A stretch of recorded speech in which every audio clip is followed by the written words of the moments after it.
He's a friend of the show. It's been a few months since we've chatted with him live on the air. He is back. Senator Al Franken, Happy New Year.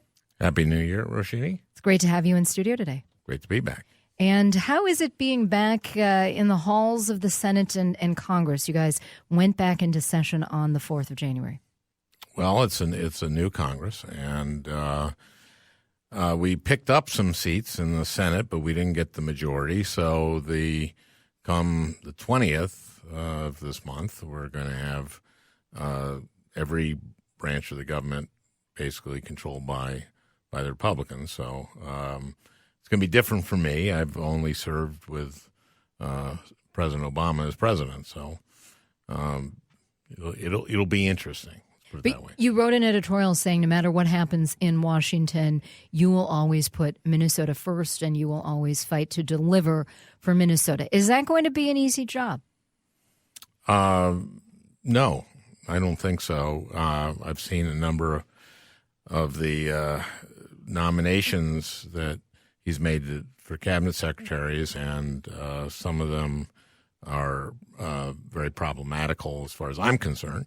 And we're starting to have hearings this coming week. Yeah, starting on the 11th, it looks like you will be having hearings for Education Secretary nominee Betty DeVos, for HHS Secretary Representative Tom Price, and Labor Secretary Andrew Puster. And we're going to be doing sessions in Judiciary. I'm on Judiciary. The first three you mentioned were on the Help Committee. Right. So, yeah, it's the HHS Secretary. I think the first one is Betty DeVos, who is for education. Right, and she's been a controversial pick. A very controversial pick. She is someone who her only experience in education is that she's been an advocate for vouchers, and which takes public school money and gives it to kids to go to private school and even religious schools, and use that money to do that. And so that seems to be an ideological philosophy of hers. I think it's based in her religious faith, and well, I think I'm meeting with her on Monday, tomorrow, or no, maybe that's Tuesday, Monday or Tuesday. I'll be meeting with her. So take us through what it is like with these hearings, and you'll also be dealing eventually with the Supreme Court nominee, whoever that may be. How do you go about preparing, and what kinds of time will you get to ask questions of these various nominees?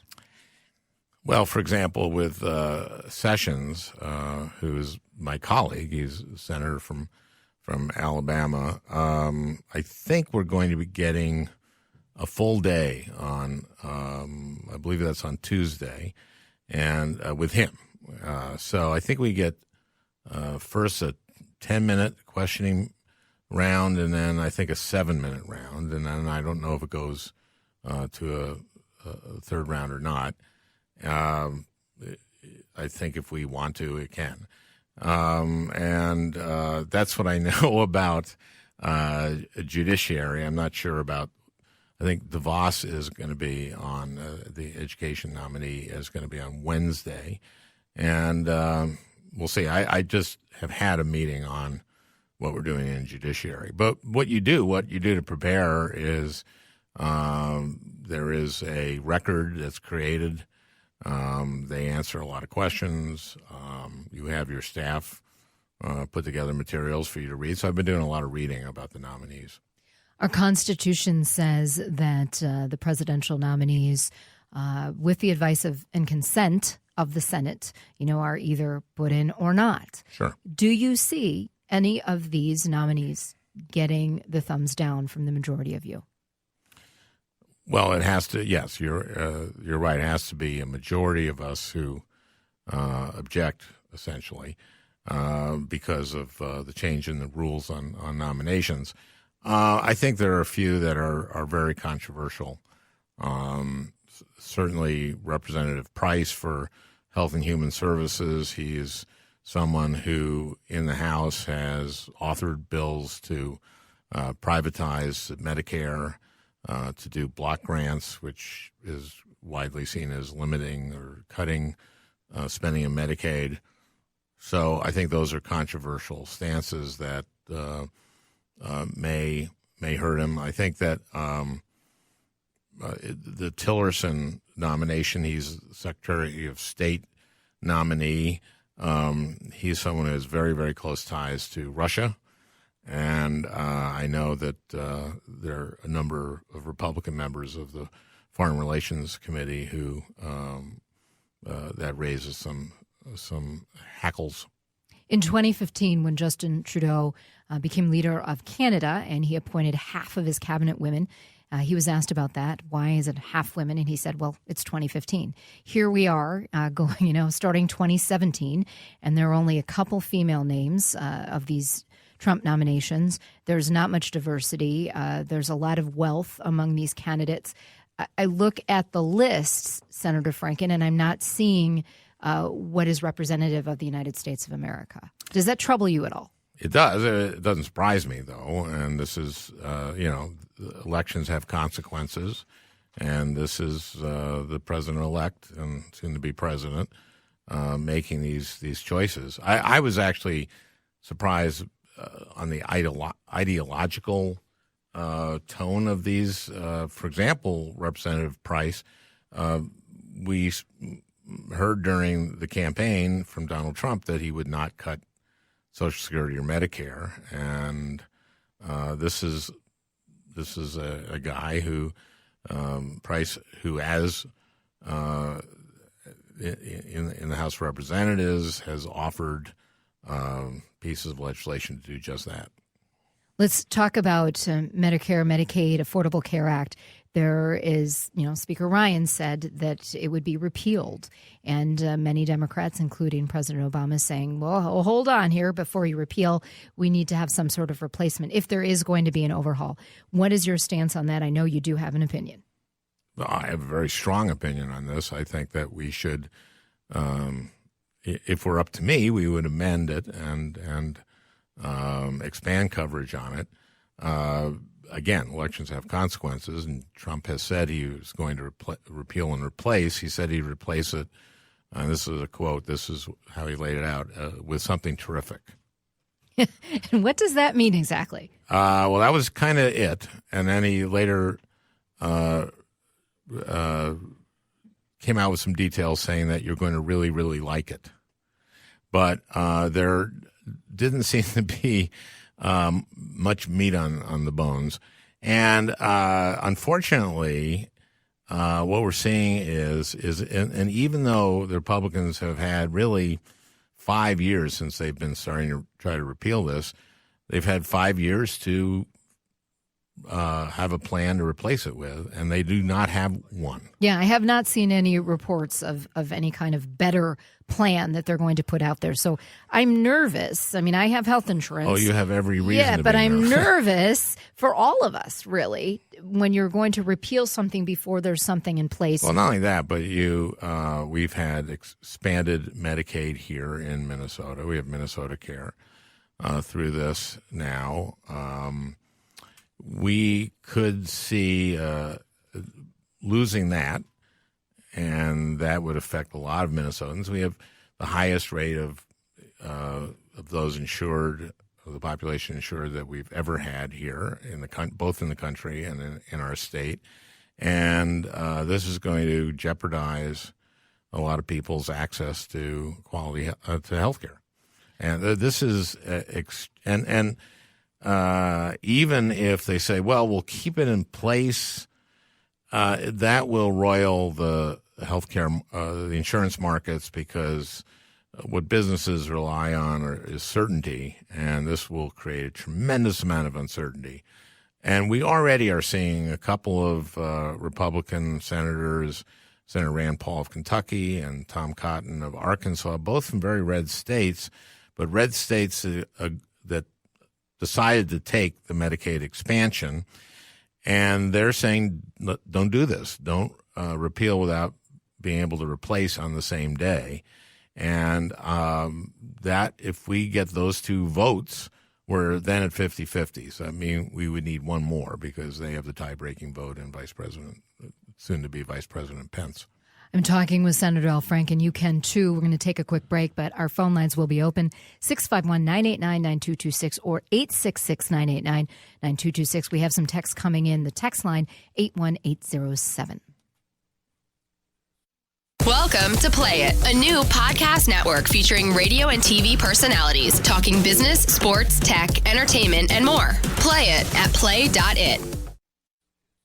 Roshini Rajkumar with you, along with Senator Al Franken. We are talking about all things government, Affordable Care Act we're touching on right now, and what it will mean, this new Congress that kicked off on January 4th, as well as our new president. President Donald Trump gets inaugurated on the 20th. What does this all mean for all of you? Give us a call if you want to talk with Senator Franken, 651-989-9226 or 866-989-9226. And you can text us, 81807. We will try to get to as many questions as possible. Senator, one text coming in says maybe high-risk pools with subsidies will help? Well, we've done that before, and they work to some extent. When we've had high-risk pools, the premiums have been much higher for the people in the pools, and it does cost the state money.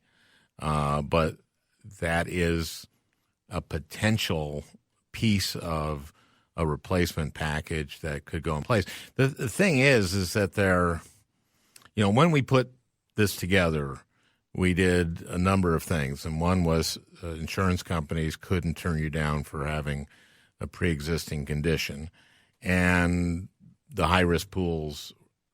The basis of that question is, well, if we didn't have that restriction on insurance companies, that you could be turned down or they could charge you a very, very, very high premium,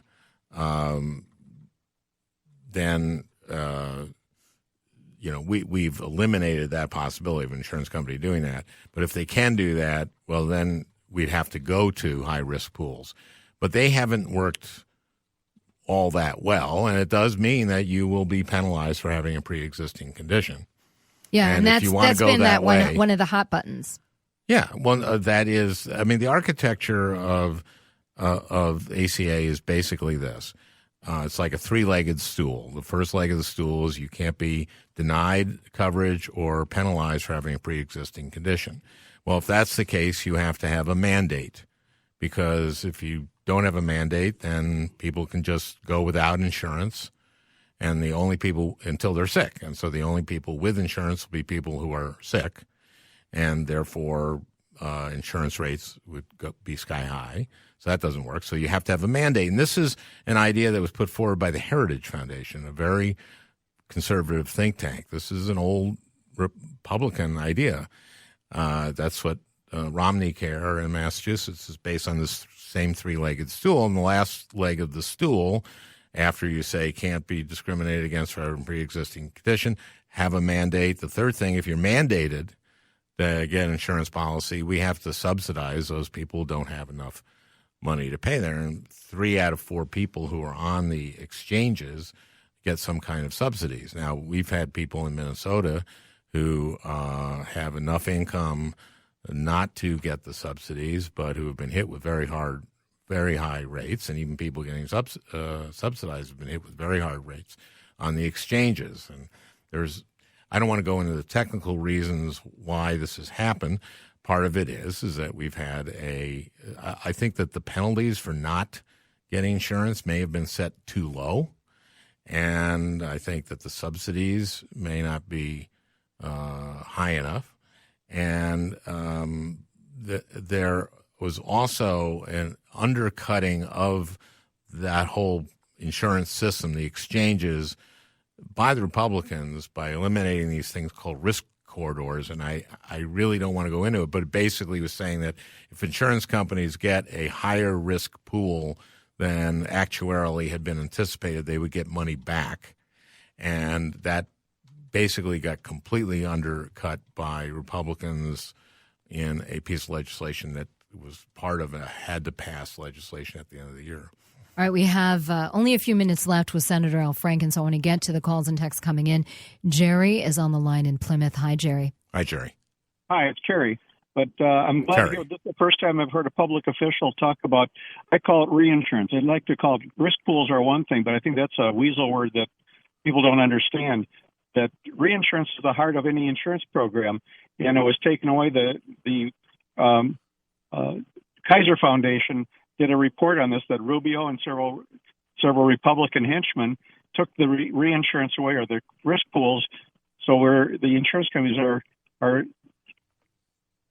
taking the risk without any help. I had a letter to the editor recently where I summarized it in saying that there's only two groups of people that are hurting from Affordable Care Act, and those are the ones that are paying out of pocket, and the insurance companies. Both are in the same sinking boat without life jackets. All right, let's let Senator Franken respond because we are running out of time. What he's referring to is the sort of in the weeds. I mean, I this is technical stuff, but these risk pools were there to assure insurance companies to get into this market. And when they got taken away, and you're right, it was Rubio and a couple others, when they took this away, these companies by law were supposed to get a certain amount. They got only 12% back, so they left the market. And the reason that we had these spikes in premiums in the MNsure market and the is that this had gone away, and so insurance companies like Blue Cross Blue Shield left the market, and there was less insurance. One of the things I think that we could do to address that is have a public option. All right. Which you should have had in the first place, and which I was for, but we couldn't. And this is why you're also talking about amending versus repealing. Exactly. Let's smooth out the rough edges. All right, John in St. Paul is asking this. Good afternoon, Senator. What is your view on debt and deficits in the context of health care? With approximately $19 trillion, will there be meaningful steps to change that trend this session? Actually, Republicans seem to be reversing themselves now that they're in control of all three branches, and I say the third. They will probably get, when he's president, he'll nominate a Supreme Court justice. They're kind of reversing themselves. The House has already said they're willing to change the rules on these reconciliation and budget rules to allow $2 trillion more than they had before they were in control. So they aren't. They're sort of saying goodbye to fiscal discipline. I believe now President-elect Trump is somewhere we may have some common ground. Talked about a significant stimulus package. I believe in infrastructure. I want to see the devil in the devil's in the details. I want to see the details, but. There seems to be a lot of hypocrisy going on that score. All right, I want to get to a couple texts, kind of comments, and then a final question with you. One listener says, I have hundreds of clients. They would be happy with the public option with a lower premium. They would be covered. They could afford it. Another listener says, I know both of our senators work nicely across the aisle. I hope for the sake of education and health that we do not have too much gridlock. And this listener is thanking you. On that note, what do you see are some areas where the Republicans and Democrats will work together that is low-hanging fruit? Well, fortunately, last year on education, we finally had a reauthorization of the Elementary and Secondary Education Act, which was getting rid of No Child Left Behind. And this is something I actually want to ask the nominee for the Education Department, Beverly DeVos. I want to ask her about her positions on what we did in that reauthorization. There are plenty of areas where we just agree. There are other. Those don't make the headlines, though, Senator. Right? No, I'll give you an example. I just was at the Dorothy Day Center that is going up in St. Paul, a spectacular project to provide housing and wraparound services for homeless people, and including a lot of them have mental health issues. And Senator Tillis of North Carolina, Republican, and I are working together on how we can actually save money by providing housing for people with mental illness and wraparound services so they become productive. They get more treatment, independent, maybe. More independent, and stop going to the emergency room and stop getting arrested. This is something that Rich Stanek and I have worked on. He's a Republican. He's the Sheriff Stanek in Sheriff Hennepin County. Stanek. He's a Hennepin County sheriff, and he says that 30% of the people in Hennepin County Jail at any given time are there because of mental illness, and that incarcerating these people doesn't do them any good, and it costs a lot more money. Yeah, it hurts the coffers. It hurts the whole system. So many of these issues, so these are issues intertwined, and you're dealing with them all the time. Yeah, and so people don't see those. Those don't get the, the media likes conflict, right? Right. And there are some basic philosophical differences between Republicans and Democrats. Sometimes you have to compromise, and sometimes you have to stand your ground and say no. If you're fighting for people, and those are very often not really simple choices that you have to make. Exactly. Well, so many topics, so much you have to deal with. You have an open invitation to come back anytime you want, as I hope you know.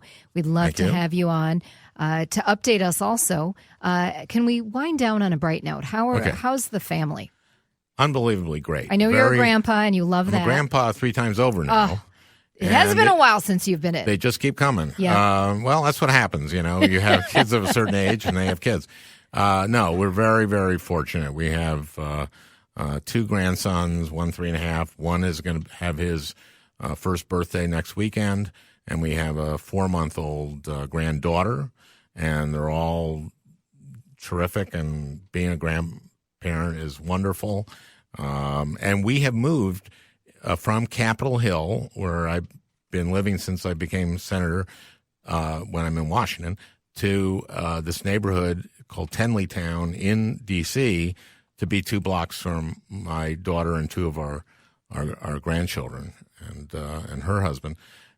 So I get to see the grandchildren pretty much every day. Which is great. Well, congratulations on that. That third one I did not know about, so that's wonderful. Yeah, well, she's pretty new. Yeah. 4 months, yeah. Yeah, well, that's great. Well, thanks for being in, and Godspeed to you. You've got a lot of work to do. Yep. And well, I'm glad I'm there. I'm glad I'm fighting. It's a big first Minnesota. part of the year. Yeah. Thanks, Senator Franken, Thank you, for Roshini. coming in. I know you're catching a flight later. We appreciate your time. And when we come back from break, we'll get into your money. So how does